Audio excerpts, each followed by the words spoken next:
ملخص الكلام سيدنا صلى الله عليه وسلم سيدنا عمر بن الخطاب كان بيقول ان السماء لا تمطر ذهبا ولا فضه. السماء مش هتمطر لك ذهب وفضه، امال ايه؟ السعي. هات اخرك، اعمل عليك وهات اخرك. الناس بقى انت عايز تبقى مختلف في حياتك، ناجح كويس، مستور الحال، ميسور الحال، وصلت الحلم او تارجت معين، سبحان الله. طالما عايز تبقى مختلف في حياتك يبقى كواليسك مختلفه، اللي ورا الكاميرا مختلف، اللي ورا عيون الناس مختلف، ابتلاءات شويه وشويه صعاب شويه مختلفه، فتحملها وزق نفسك وعافر طالما تقدر. في ناس برضو عشان ما تاذيش نفسها وتتعب قوي، انا مثلا خلاص لا انا عامل عمليه ولا حاجه بس هقوم واكمل عشان الجوع عافر. لا، طالما الدكتور قال لك لازم ترتاح، لازم كذا لازم كذا، اسمع كلامه مفيش مشكله. بس في اوقات انت وانت عارفين ان انا اقدر ازق نفسي شويه، اقدر اعافر شويه، عافر. اما كنتش تعافر على اللي انت عايزه او على مستقبل، او تعافر عشان حلم، او تعافر عشان حاجه نفسك فيها، هتعافر امتى؟ اما كنتش اصلا لازم تعافر عشان رضا ربك. ما هو يسالك كلكم راع وكلكم مسؤول عن رعايته، الطالب مسؤول عن دراسته وده شغله، الشاب الراجل اللي في بيته، اللي في موظف في شركه، حياتك وايامك مسؤول فيها عند ربنا سبحانه وتعالى. ملخص الكلام ما كنتش تسعى اصلا وتضغط نفسك شويه علشان ربنا يرفعك درجات في الدنيا وتكون في حال افضل في الدنيا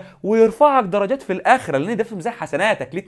الاثنين شوفها، الاثنين دنيا واخره. هتسعى لايه ولا تضغط نفسك لايه ولا تعافر في ايه ولا تزق نفسك في ايه ولا تتحمل في ايه؟ انا كمان دايما بقول لك برضو الطلاب اللي بيحبوني ما تزعلش ان انا بتك على نفسي وجي طالع تعبان النهارده، ولا يهمك يا باشا، فكك من دي خالص. ليه يا باشا؟ ما انا واقف هنا انا فرحان بنفسي اني بعافر، واقف هنا ربنا شاهد ان انا بعافر، فده في ميزان حسناتي. واقف هنا انا مطالب ان انا اكمل السيزون ده واكمل السنه دي واكمل المراجعات، وانا نازل بكره محافظات ممكن لو ما لسه ممكن اروح لهم بدي، لو العلاج لسه ما خلصش ممكن اروح لهم بقى عادي واصور عادي واكمل عادي. مطالب ان انا اعمل ده بقوه وبمعافره، والطالب ملوش ذنب ان انا اجل له حاجه ولا الغي له حاجه ولا اثر في حاجه، لازم اجيب اخري. مطالب ان انا اطلع من السنه دي ربنا راضي عني وانا راضي عن نفسي. بقول لك ايه وبقول لك ايه من الاخر، انتوا عايزين حاجه معينه ادفعوا ثمنها. ايه ده؟ ادفع ثمنها، ادفع ثمنها مجهود وسهر وتعب وزق نفسك. لحد امتى كسلك هيفضل كسرك؟ ولحد امتى شهواتك وملذاتك والراحه هتفضل واخداك؟ ولحد امتى انت وانتي هتفضلوا نتمنوا بس انا اتمنى حياتي تبقى احسن وبعملهاش، اتمنى انجح وما اجيب مجموع كبير، وبرده توفيق من عند ربنا. انت ممكن تعمل اللي عليك وربنا ما يعوضكش في الثانويه، بس يعوضك بعد الثانويه في شغل ولا في حياه ما تعرفش، الله اعلم واعلم. بس لحد امتى عايز حاجه معينه وما بتدفعش ثمنها؟ لحد امتى عايز اكون مميز في كارير معين ولا وظيفه معينه ولا بوزيشن معين وانا اوريدي اصلا بشتغل نفس عدد ساعات غيري، ما بسهرش اكتر، ما بتعبش اكتر، بسعاش اكتر؟ لحد امتى عايز تشتغل؟ ماليش دعوه فرص الشغل كتيره ولا مش قصتي، ما كلنا في هذا الموقف، في بدايات حياتنا كلنا في هذا الموقف بندور على شغل، وانت بتبعت السي في بتاعك للشباب، بتبعت السي في بتاعك في مكان وبتيأس، وغيرك بيبعت السي في في كذا شركه ويعدي على مسؤولي الشركات يحط السي في بتاعه، طبع كتير يا جدع، يحط السي في بتاعه في مساحات العربيات بشوفها، وينزل بوستات ويسال ده ويسال ده ويروح شركات ويترفض ويروح تاني ويترفض. لحد امتى عايز تبقى مختلف وحياتك مختلفه ومميز في حياتك وكواليسك عايزها كلها راحه وانتخه؟ ازاي؟ رب الكون اللي حاطط القوانين هو كله توفيق وتيسير من عند ربنا، بس رب الكون اللي حاطط القوانين عايز يشوفك بتسعى يقوم ييسر لك، عايز يشوفك بتحاول وتحاول وتتعب وتحاول وتفشل وتقوم وتقع، عايز يجي يشوفك بتجيب اخرك ويفتح لك مره واحده. خد بقى رزق، خد توفيق. ضاقت فلما استحكمت حلقاتها فرجت وكنت اظنها لا تفرج. لما تضيق قوي اعرف انها تفرج قوي، بس لما تضيق قوي، لما تتعب شويه يا صاحبي، لما تتعب شويه، وكل ده في ميزان حسناتك. انت اصلا لو كل حاجه سهله بالنسبه لك هتبقى الحياه بالنسبه لك سهله وتافهه وملاش قيمه. اكبر نسب انتحار في العالم بتكون في الدول المرفهه جدا، سويسرا ومش عارف فين وباريس ما مرفهين موفرين كل حاجه. انا مليت الحياه ايزي او سهله الى حد كبير يعني، مش قصتنا في تفاصيل، بس يعني نسب خش وسرج. طيب الواحد بقى لما يدفع ثمن حاجه او يحاول، هنا المتعه. لا يا عم انا عايزها جاهزه على عيني وراسي، بس المتعه باحساس بنفسك. افهم المتعه، وكمان وانت اصلا عندك ابتلاءات وتعبان وبتزق نفسك في حاجه شبه كده، ولا بتزق نفسك او بتزق ظروف اسريه او بتزق خنقه في البيت او بتزق ان الناس بتكسر مقادفك وانت بتحاول تقاومهم او ما تركزش في كلامهم. كلنا عندنا حاجات تنغص علينا حياتنا، ولكن انك تزق نفسك وتعافر من الاخر، اللي هو يا دنيا هات اخرك، انا في وشك انا مكمل، عارف اللي هو هات يا دنيا كمان هاتي انا مكمل، اخرك هاتيه. طالما عندي ابتلاء كبير ربنا هيديني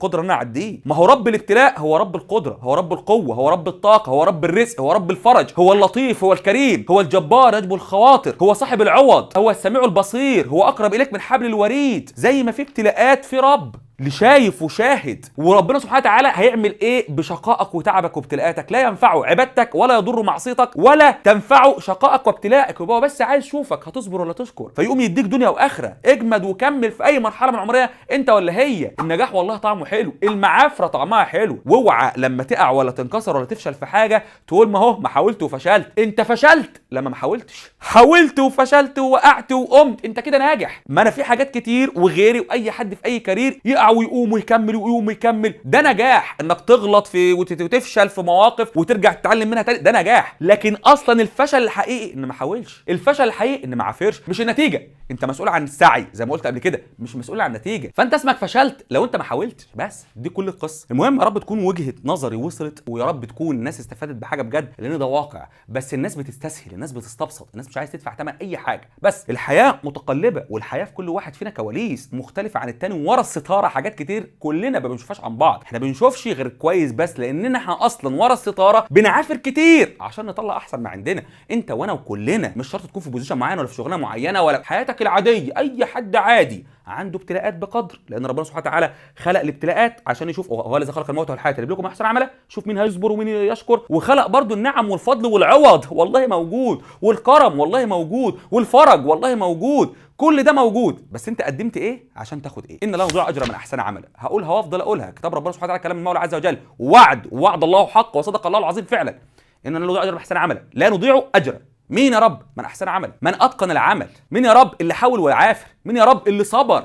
والصبر ده مش كلمه وخلاص انا هصبر من بكره، لا يا باشا، الصبر ده مر، الصبر ده تعب. حتى كان بيقول لك يعني في مقوله بتقول الصبر كاسمه مر مذاقه لكن عواقبه احلى من العسل. الصبر مر، الصبر صعب، مش اي حد يصبر وخلاص، بس بيجي بالتدريب. اخر حاجه واختم بيها الفيديو، سمي الله صلى الله عليه وسلم، افهم اي حاجه بتيجي بالتدريب. زي ما كسلك اتعودت عليه، اتعودت، اسمها تعود بالتدريب. يبقى نشاطك وحيوتك بالتدريب، بس عايز اول فتره صعبه لحد ما تتعود انك تكون نشيط. زي ما انت استسلامك كان عاده بالنسبه لك في بعض الاوقات، وانت في استسلامك اتعودت عليه. المعافره تعود، بس انت استحمل انك تعود نفسك الاول على المعافره، هتلاقي اسلوب حياه. والله انا قعدت فتره طويله على ما عودت نفسي على المعافره من سنين، بس بفضل ربنا بعدها خلاص بقطر يا باشا، بعافر. يعني انا مش هبطل معافره غير خلاص لما عمري يخلص، لاخر عمر، لاخر نفس عافر. ليه؟ هنا قيمتي، ليه هنا نتيجتي، ليه هنا انا شايف نفسي، ليه هنا ربنا شايفني، هنا انا شايف نفسي وربنا شايفني، وعلى قد ما هو شايفني على قد ما هيكرمني دنيا واخره. على الاقل وانا مكمل في الدنيا مكمل وانا بعافر، وبرضه انا برفه نفسي وبخرج وكل حاجه، بس كل حاجه في وقتها. فعلى الاقل هو شايفني لاخر لحظه بعافر. طب لما اروح لربنا سبحانه وتعالى لقيت نتيجه المعافره. زي ما تشتغل في الدنيا مقابل مادي، ولا بتشتغل في الدنيا عشان ترقيه، ولا بتشتغل في الدنيا عشان وظيفه، ولا بتشتغل في الدنيا عشان نتيجه ثانويه، ولا بتشتغل في الدنيا عشان كليه،